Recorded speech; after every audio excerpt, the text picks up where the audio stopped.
नमस्ते। तो जितने लोग तक ये वीडियो पहुँचे ना, कृपया पूरी देख लीजिएगा। नमस्ते। हमारा नाम है मुकुंद मिश्रा। हम मुंबई के आईसीएसटी कॉलेज के इंजीनियरिंग के दूसरे साल में हैं। यहाँ पर पनवेल में एज ए पेइंग गेस्ट रहते हैं।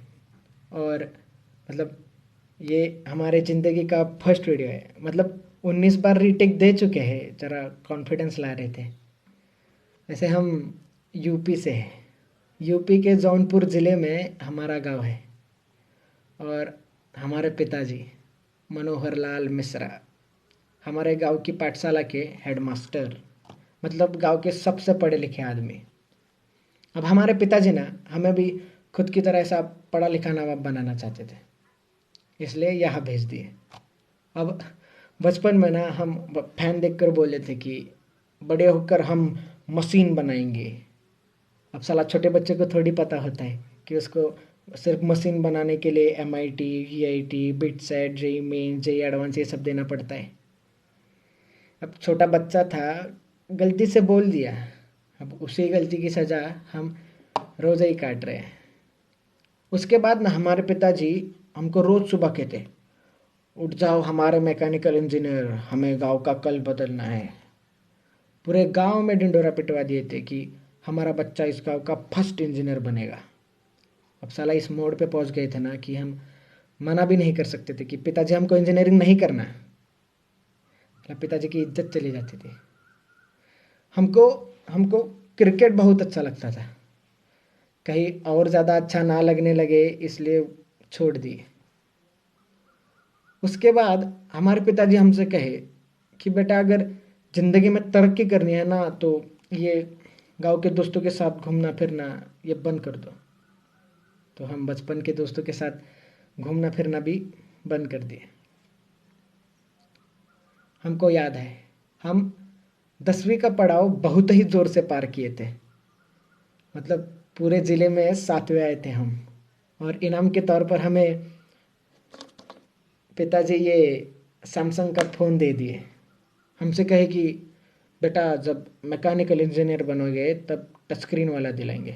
अब जब साला मैकेनिकल इंजीनियर बनेंगे तब इनसे थोड़ी ना मांगेंगे फ़ोन, हम बर्बाद ना हो इसलिए नहीं देते। और हमको इस चीज़ से दिक्कत भी नहीं थी।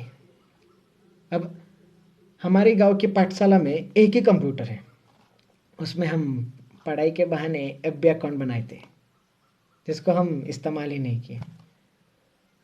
अब साला हमारे पिताजी का ना बहुत इच्छा था कि हम बम्बई के बड़े इंजीनियरिंग कॉलेज में पढ़े।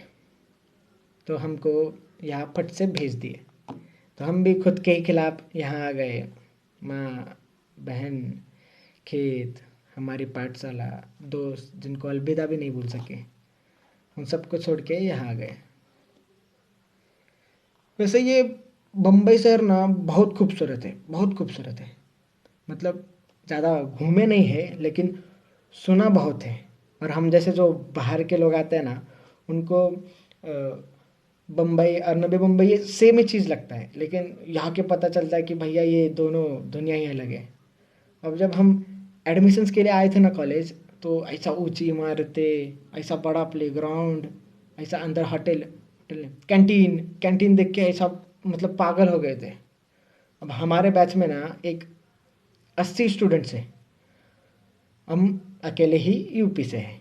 अब हमारे पिताजी हमको सब सिखाए, लेकिन साला दोस्त बनाना नहीं सिखाए और लोगों से बात करना नहीं सिखाए। तो हम अकेले ही थे। और यहाँ के बच्चे भी ना बहुत ही अलग, मतलब कैसे बताए, मतलब बहुत ही मॉडर्न और फैशनेबल है। मतलब ऐसा गॉगल पे, जैकेट पे, KTM पे ऐसा कॉलेज आते हैं। और मतलब कुछ लड़कियां हैं जो ऐसा स्कर्ट में, मतलब हमको इस चीज़ से दिक्कत नहीं है, बिल्कुल दिक्कत नहीं है। बस हम पहली बार देखे तो थोड़ा गड़बड़ा गए थे। और कुछ स्टूडेंट्स तो चड्डी पे कॉलेज आते हैं। साला 1 साल के सफ़र में हम कभी हमारे PG के बाहर भी चड्डी पे नहीं गए। और भैया अंग्रेजी तो इतना तेज़ बोलते हैं ना कि समझना छोड़िए, सुनने में भी बड़ी दिक्कत होती है। मतलब हम इनकी तरह कूल नहीं थे। हम ना सिगरेट पीते, ना दारू पीते, ना नशे करते, ना कोई गर्लफ्रेंड के चक्कर में थे। और हमारे कपड़े हमारे कपड़े भैया, मतलब एक फॉर्मल शर्ट, एक फॉर्मल पैंट, हाथ में पापा की घड़ी या चश्मा और नीचे सैंडल। और इस्त्री भी हम खुद ही करते थे।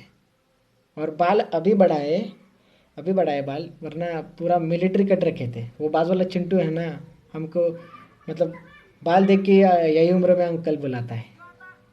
अभी हम मतलब ये सबको अगर बाजू में रखें ना, तो हम वैसे बहुत होशियार है।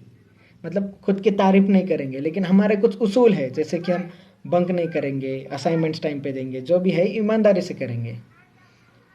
अभी 2-3 महीने पहले का बात है, हमारा सेम 2 का एग्ज़ाम्स पास में आ रहा था।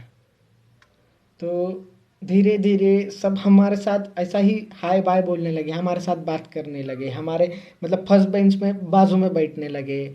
हमको बोले कि हमको मतलब कैंटीन घुमाए, हमको प्लेग्राउंड घुमाए, हमको मॉल घुमाए, हमको चीज़ फ्रैंकी, सैंडविच, मतलब बहुत नाम याद नहीं आ रहे, लेकिन बहुत बहुत कुछ खिलाए। और हम उनको मतलब जितने भी पढ़ाए उसके नोट्स देते, फिर उनको लाइब्रेरी में लेक्चर देते। और मतलब साला इतना कॉन्फिडेंट हम कभी ज़िंदगी में फील नहीं किए थे।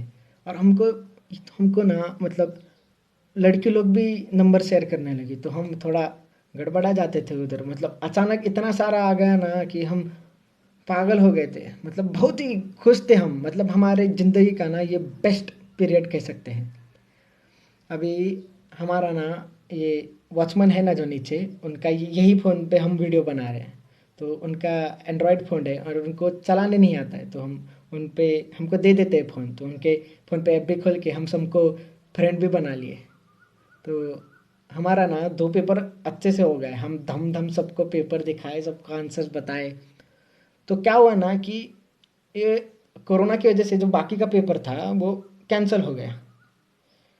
तो उसके बाद ना जैसा कोरोना हुआ, लॉकडाउन हुआ तो सब अपने अपने घर में। तो हमको सारा सबका टेक्स्ट आना बंद, ना हमको किसी का कॉल आता। अगर हम सामने से भी करें तो भी कोई उठाता नहीं या कोई रिस्पॉन्ड नहीं करता।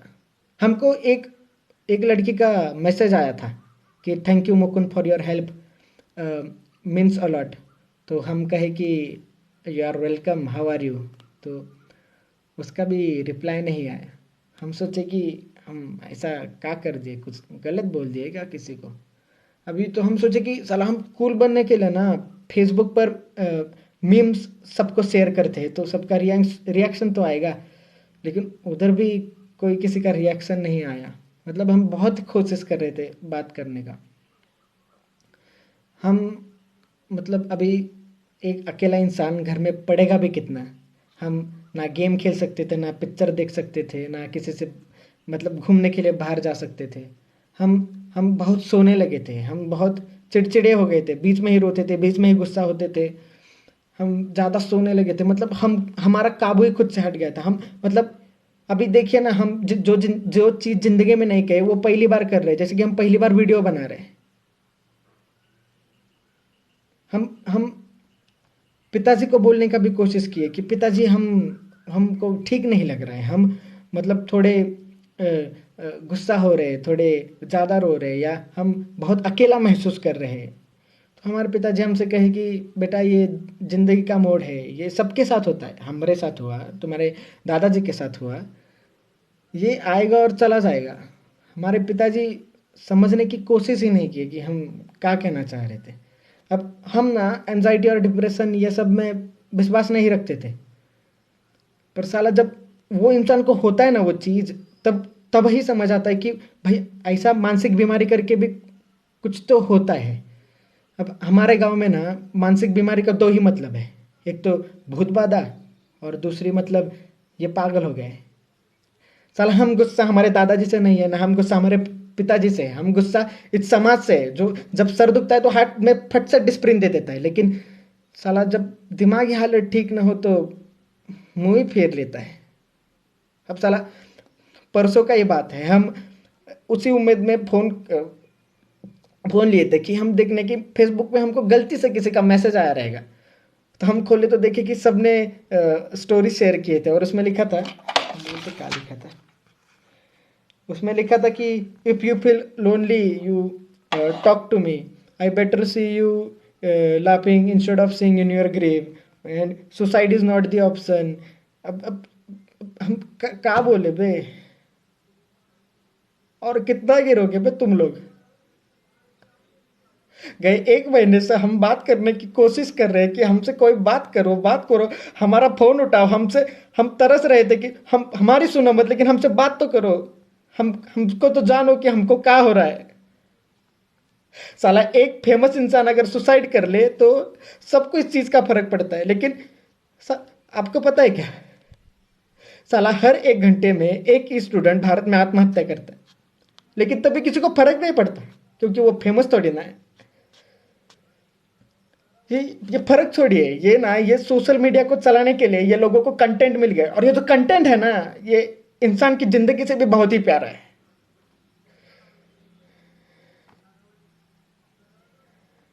अभी 2-3 हफ्ते और गए ना, किसी को कुछ फर्क नहीं पड़ेगा, का एंजाइटी और का डिप्रेशन। साला वो दर्द ही बहुत अलग होता है जब दर्द बांटने के लिए भी कोई नहीं होता। अब हम यही कहना चाहते हैं कि अगर ये सोशल मीडिया की दुनिया से निकले और आजू बाजू देखे कि लोग रुके आपसे आपसे बात करने के लिए तरस रहे अकेले, तो उनसे बात कीजिए, उनको ऐसा मुंह मत फेरिए। अगर ये बोलते वक्त हम किसी का दिल दुखाए रहेंगे तो माफ कर दीजिएगा, हमारा उद्देश्य नहीं था। हमको सुनने के लिए आपका बहुत सारा शुक्रिया, धन्यवाद।